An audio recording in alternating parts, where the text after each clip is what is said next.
శుభము. మరియా, భయపడకుము, దేవుడు నీకు తోడయ్యున్నాడు. నీవు దేవుని వలన కృప పొందితివి. ఇదిగో, నీవు గర్భము ధరించి ఒక కుమారుని కని ఆయనకు యేసు అని పేరు పెట్టెదవు.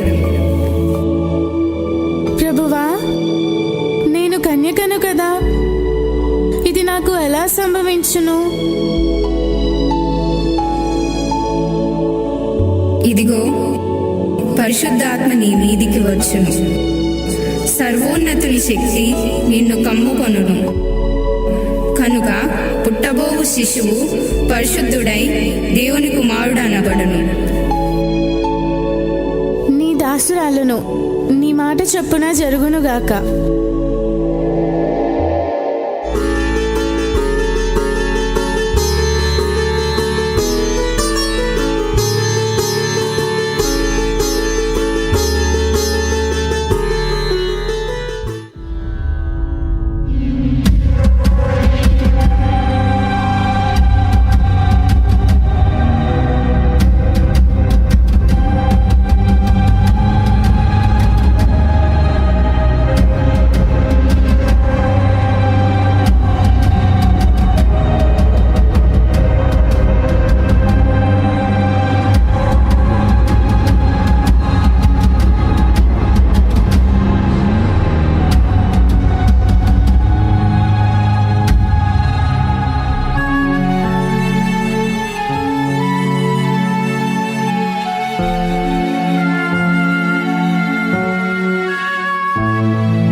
ఛ, ఇంత పెద్ద సమస్య నాకే రావాలా?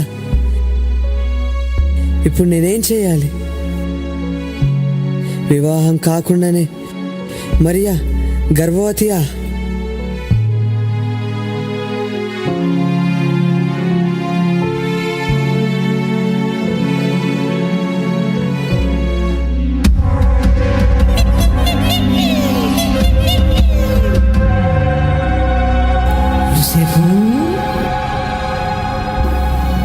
యోసేపు,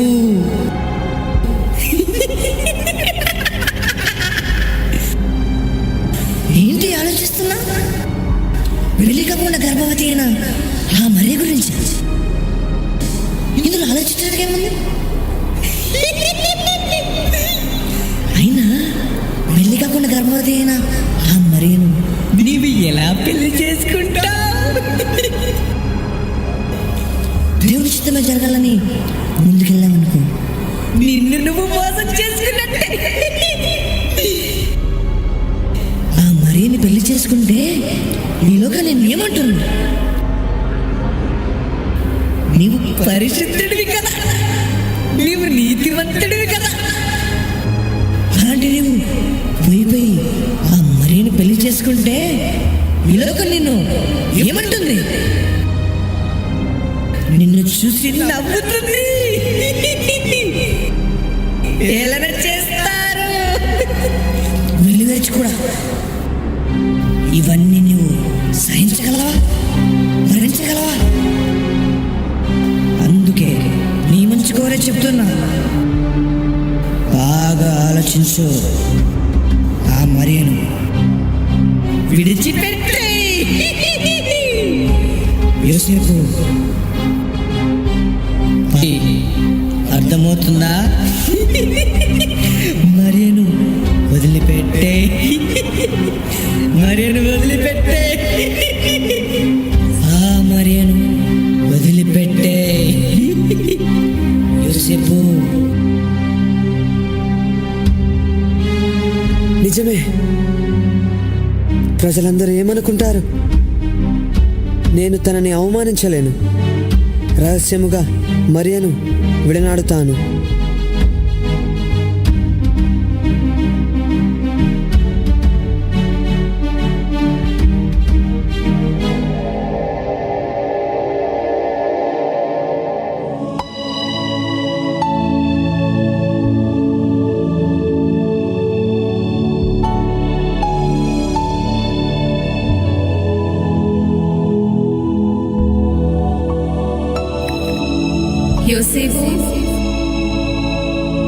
ఓ దావీదు కుమారుడైన యోసేపు, నీ భార్య అయిన మరియను చేర్చుకొనుటకు భయపడకు.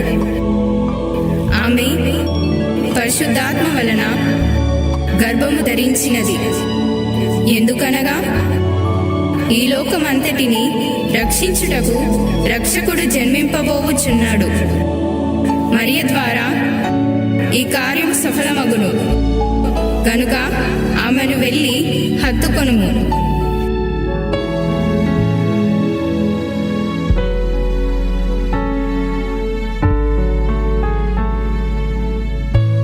ప్రభువా, ప్రభువా, నన్ను క్షమించు ప్రభువా, నన్ను క్షమించు. మరియు పరిశుద్ధాత్మ ద్వారా గర్భము ధరించినదని తెలియక రహస్యముగా ఆమెను విననాడాలనుకున్నాను. నన్ను క్షమించు తండ్రి. ఇప్పుడే వెళ్ళి మరియను హత్తుకుంటాను. ఇప్పుడే వెళ్ళి మరియను హత్తుకుంటాను.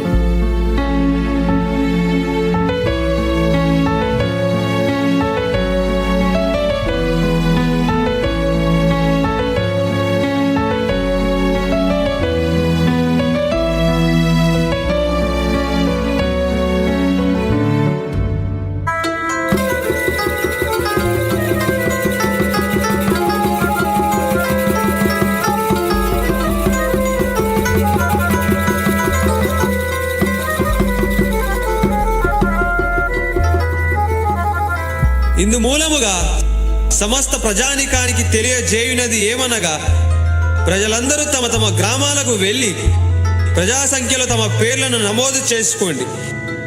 ఇది కైసర్య గారి ఆజ్ఞ. హో!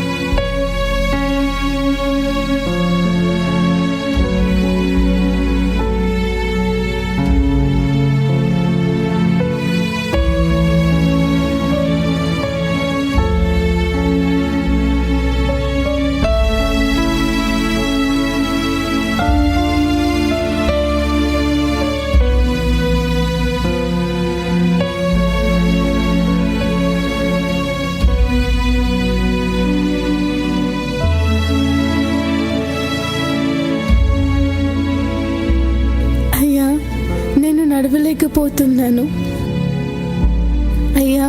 నాకు చాలా నొప్పిగా ఉందండి. ఇంకా నడవడం నా వల్ల కాదండి. కొంచెం ఓర్చుకో మరియా, కొంచెం ఓర్చుకో. ఎవరైనా స్థలం ఇస్తే అక్కడికి వెళ్దాం. కొంచెం ఓర్చుకో మరియా.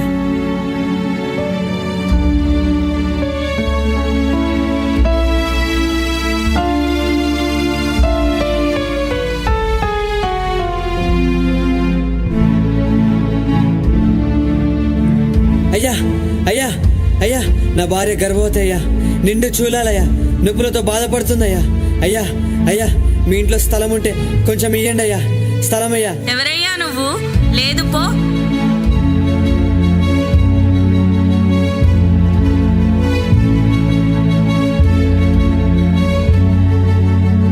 అయ్యా అయ్యా, మీరన్నా కొంచెం స్థలం ఇయ్యండి అయ్యా. నొప్పులతో బాధపడుతుందయ్యా, కొంచెం స్థలం ఇయ్యండి అయ్యా. మాకే స్థలము లేదు స్వామి, పో పో.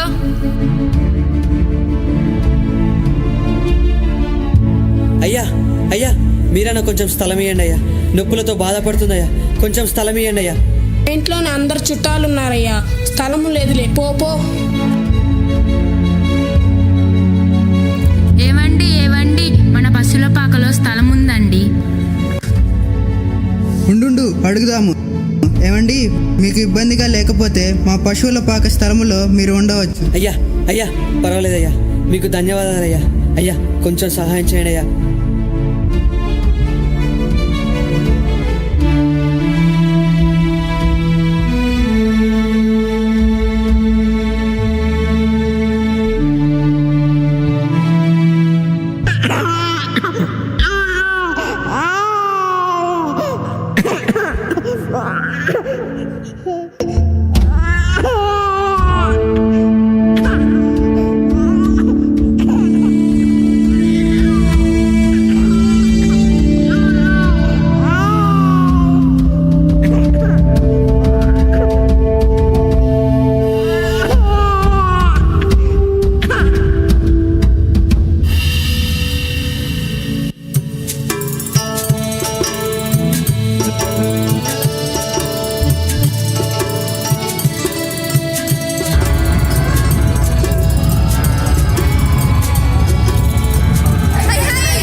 పోతానులే, చిన్నోనని అలసైపోయినాను.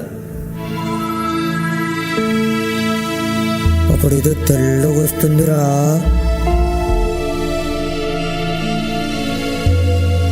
అది మన వైపు వస్తుందిరా. అది మన వైపు వస్తుందంటే అరే దెయ్యంరా, రే దెయ్యంరా.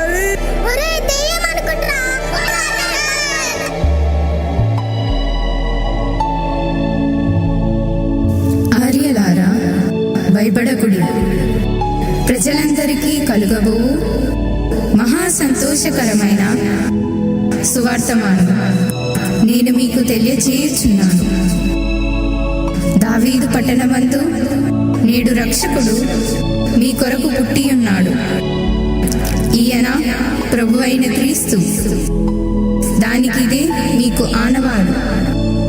ఒక శిశువు పొత్తి గుడ్డలతో చుట్టబడి ఉండుట మీరు చూచెదరు.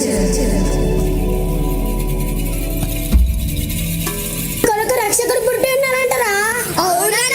ఈ సందర్భంలో ఒక పాట వేసుకుందామన్నా.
రాజా మార్తాండ తేజ ఏ రోజు మహారాజు విచ్చేస్తున్నారు.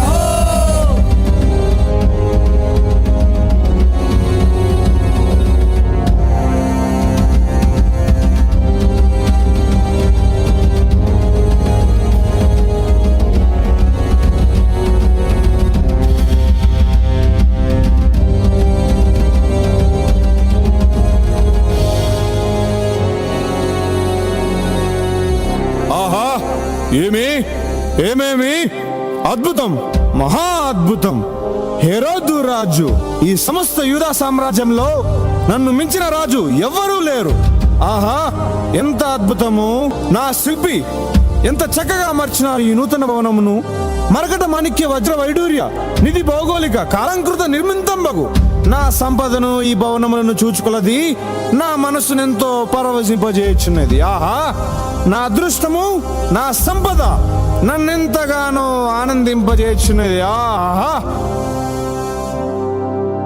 ఏ మంత్రి, రాజా, మనం నిర్మించబోయే మరి ఒక నూతన భవన నిర్మాణ పనులు ఎంతవరకు వచ్చినాయో నువ్వు దగ్గర నుండి చూచుకుంటున్నావా?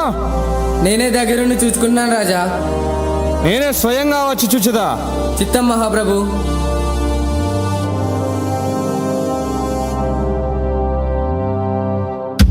జయము జయము, హేరోదు మహారాజుకు జయము జయము. రాజా, మిమ్మల్ని కలుచుకోవడానికి తూర్పు దేశపు జ్ఞానులు వచ్చి ఉన్నారు.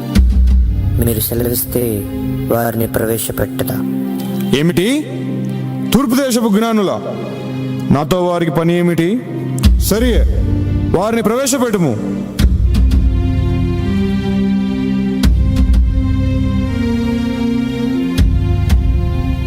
జయము జయము, హేరోదు మహారాజుకు జయము జయము.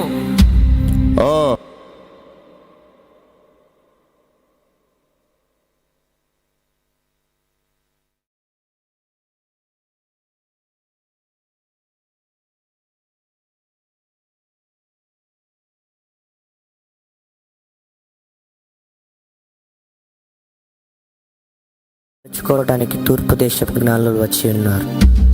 మీరు సెలవిస్తే వారిని ప్రవేశపెట్టదా? ఏమిటి? తూర్పు దేశపు జ్ఞానుల?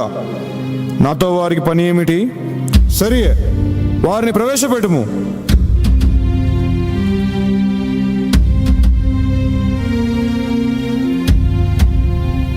జయము జయము, హేరోదు మహారాజుకు జయము జయము.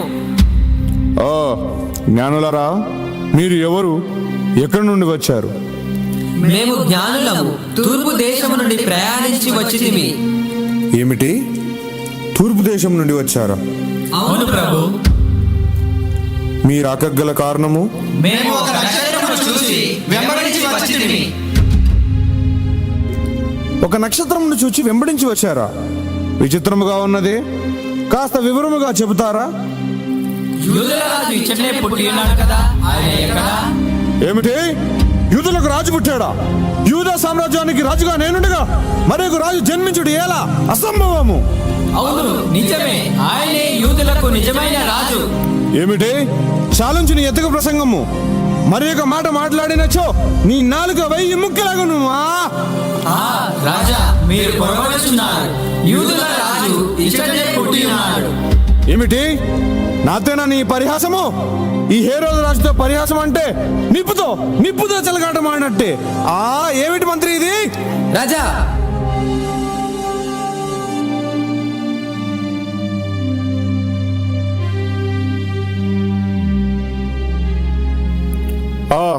జ్ఞానులారా, మీరు వెళ్ళి విశ్రాంతి తీసుకోనండి. నేను మీకు మరలా కబురు పంపేదను.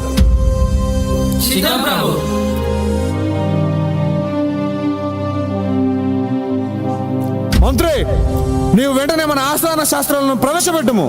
చిత్తం మహాప్రభు. ఏమిటి? తూర్పు దేశం జ్ఞానులంట, ఒక నక్షత్రం చూచారంట, వచ్చారంట.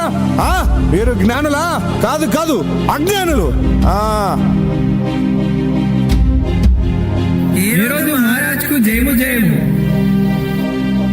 శాస్త్రులరా, మీరు జాగ్రత్తగా వినండి.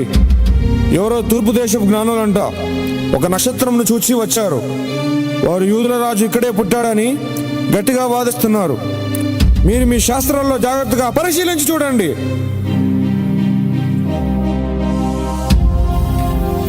ఆ జ్ఞానులు చెప్పింది నిజమే ప్రభు. ఏమిటి? అవును ప్రభు. లేదు, అలా జరగడానికి వీల్లేదు. మరొకసారి జాగ్రత్తగా విచారించండి. యూదా దేశపు రాజు బెత్లెహేములో పుట్టినాడని శాస్త్రంలో వివరముగా లిఖింపబడి ఉన్నది ప్రభు. లేదు, అలా జరగడానికి వీలు లేదు. సరే, మీరు వెళ్ళండి. నేను మీకు మరలా కబురు పంపేదాను.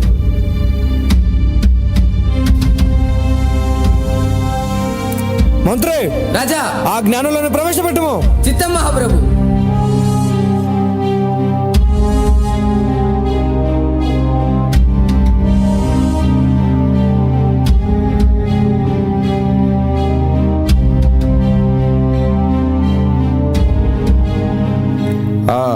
జ్ఞానులారా, మీరు ఒక నక్షత్రమును చూచి వచ్చారు కదూ? అవును ప్రభు. మీరు బయలుదేరి ఎంతకాలం అవుతున్నది? రమారమి ఏడాది గడిచినది ప్రభు. అవునా? సరే, మీరు వెళ్ళి ఆ యూదుల రాజు ఎక్కడ పుట్టాడో జాగ్రత్తగా విచారించి ఆ శిశువును దర్శించండి. నాకు కూడా వర్తమానం పంపండి. నేను కూడా వచ్చి ఆ శిశువుని దర్శించదను. సరేనా? అలాగే రాజా. ఇక మీరు వెళ్ళవచ్చును.